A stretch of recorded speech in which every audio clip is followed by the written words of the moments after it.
بسم اللہ الرحمن الرحیم۔ دجال کے بارے میں ضروری معلومات۔ دجال یہودیوں کی نسل سے ہوگا جس کا قد ٹھگنا ہوگا، دونوں پاؤں ٹیڑھے ہوں گے، جسم پر بالوں کی بھرمار ہوگی، رنگ سرخ یا گندمی ہوگا، سر کے بال حبشیوں کی طرح ہوں گے، ناک چونچ کی طرح ہوگی، بائیں آنکھ سے کانا ہوگا، دائیں آنکھ میں انگور کے بقدر ناخنا ہوگا، اس کے ماتھے پر کاف الف ف لکھا ہوگا جسے ہر مسلمان پڑھے گا، اس کی آنکھ سوئی ہوئی ہوگی مگر دل جاگتا رہے گا۔ شروع میں وہ ایمان و اصلاح کا دعویٰ لے کے اٹھے گا، لیکن جیسے ہی تھوڑے بہت متبعین میسر ہوں گے وہ نبوت اور پھر خدائی کا دعویٰ کرے گا۔ اس کی سواری بھی اتنی بڑی ہوگی کہ اس کے دونوں کانوں کا درمیانی فاصلہ ہی 40 گز کا ہوگا، ایک قدم تا حد نگاہ مسافت کو طے کر لے گا۔ دجال پکا جھوٹا اور اعلیٰ درجے کا شعبدے باز ہوگا، اس کے پاس غلوں کے ڈھیر اور پانی کی نہریں ہوں گی، زمین میں مدفون تمام خزانے باہر نکل کر شہد کی مکھیوں کی مانند اس کے ساتھ ہولیں گے۔ جو قبیلہ اس کی خدائی پر ایمان لائے گا، دجال اس پر بارش برسائے گا، جس کی وجہ سے کھانے پینے کی چیزیں ابل پڑیں گی اور درختوں پر پھل آ جائیں گے۔ کچھ لوگوں سے آ کر کہے گا کہ اگر میں تمہاری ماؤں اور باپوں کو زندہ کر دوں تو کیا تم میری خدائی کا اقرار کرو گے؟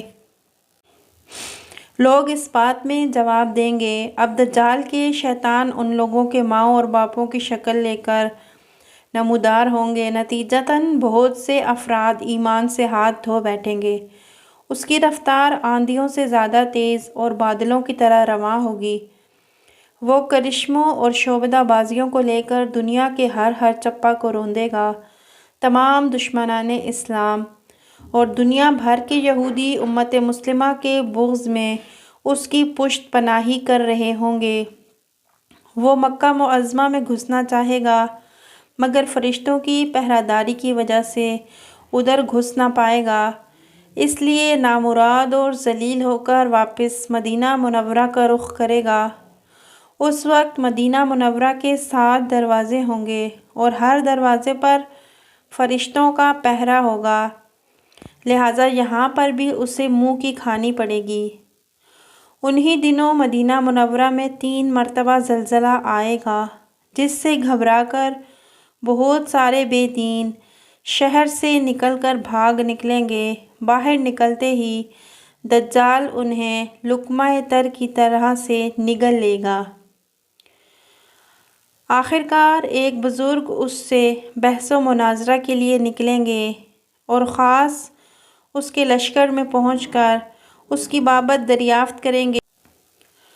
لوگوں کو اس کی باتیں شاق گزریں گی، لہٰذا اس کے قتل کا فیصلہ کریں گے، مگر چند افراد آڑے آ کر یہ کہہ کر روک دیں گے کہ ہمارے خدا دجال نعوذ باللہ کی اجازت کے بغیر اس شخص کو قتل نہیں کیا جا سکتا ہے۔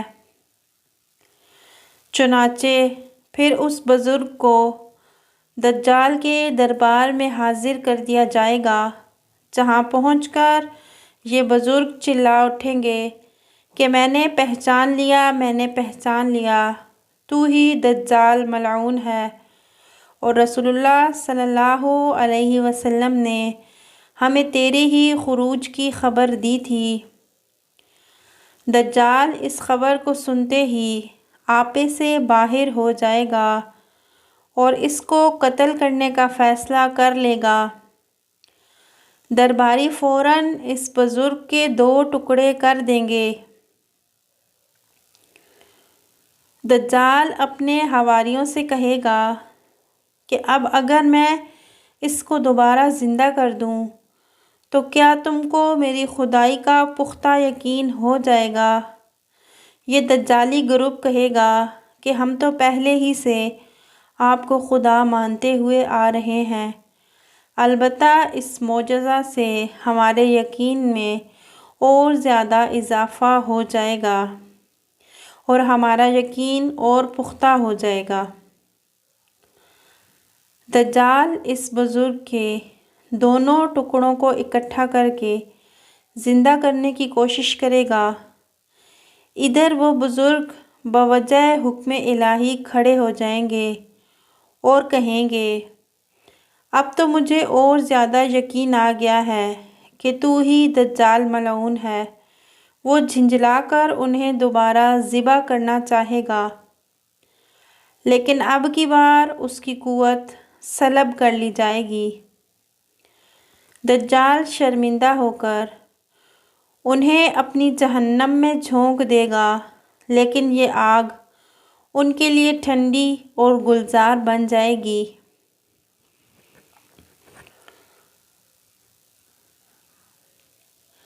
اس کے بعد دجال شام کا رخ کرے گا، لیکن دمشق پہنچنے سے پہلے ہی حضرت امام مہدی علیہ السلام وہاں پر آ چکے ہوں گے۔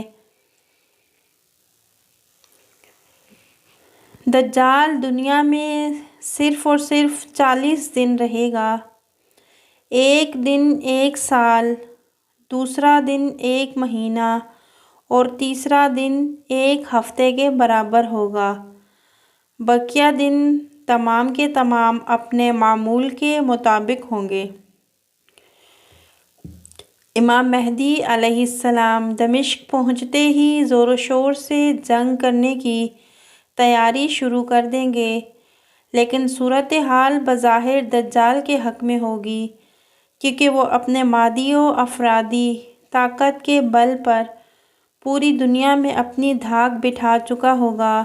اس لیے عسکری طاقت کے اعتبار سے تو اس کی شکست بظاہر مشکل نظر آ رہی ہوگی، مگر اللہ تعالیٰ کی تائید اور نصرت کا سب کو یقین ہوگا۔ حضرت امام مہدی علیہ السلام اور تمام مسلمان اسی امید کے ساتھ دمشق میں دجال کے ساتھ جنگ کی تیاریوں میں ہوں گے۔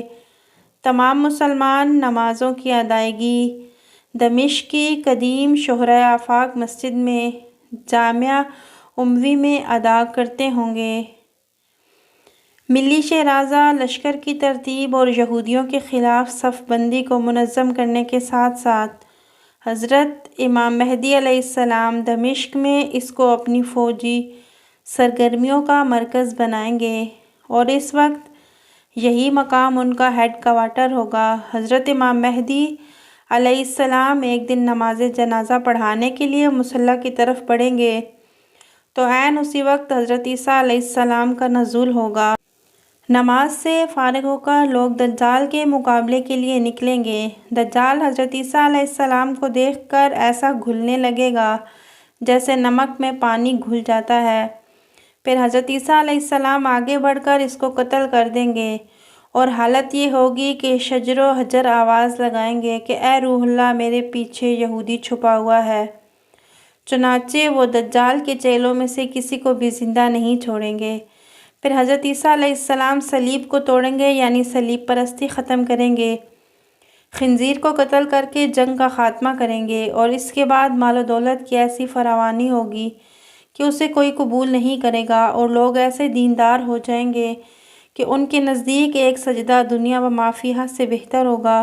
اللہ تعالیٰ تمام مسلمانوں کا ایمان سلامت رکھے، آمین ثم آمین یا رب العالمین۔ یاد رہے کہ فتنہ دجال سے آگاہی تمام انبیاء علیہ السلام کی سنت ہے، جبکہ آج یہ سنت مٹ چکی ہے، لہٰذا اس سنت کو زندہ کرتے ہوئے اس پوسٹ کو بار بار پڑھیں اور دوسروں تک پہنچائیں۔ جزاکم اللہ خیرا۔